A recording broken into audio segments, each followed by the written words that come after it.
অল্প কথা গল্প লিখে বলছি আপনাদের কাছে, হেরে যাওয়ার মানুষ আমি এখনো বেঁচে আছি। নামটি মোহাম্মদ রফিকুল ইসলাম, বাজিতপুরবাসী। বুকে অনেক দুঃখ চাপা, মুখে দারুণ হাসি। তাই তো বাজিতপুরের মানুষকে মনে প্রাণে ভালোবাসি। মজা হলে একটা সিরিয়াস ব্যাপার কি জানেন?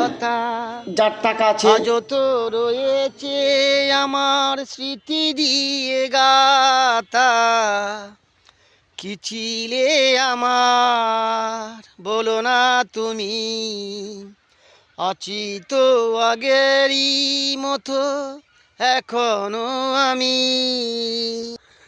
কোন স্বর্গ সুখের আশায়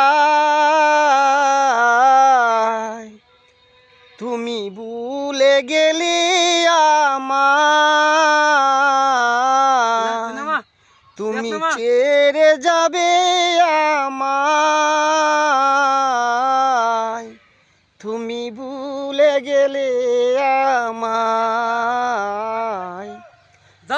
স্বর্গ সুখের আশায় তুমি ভুলে গেলে আমায়।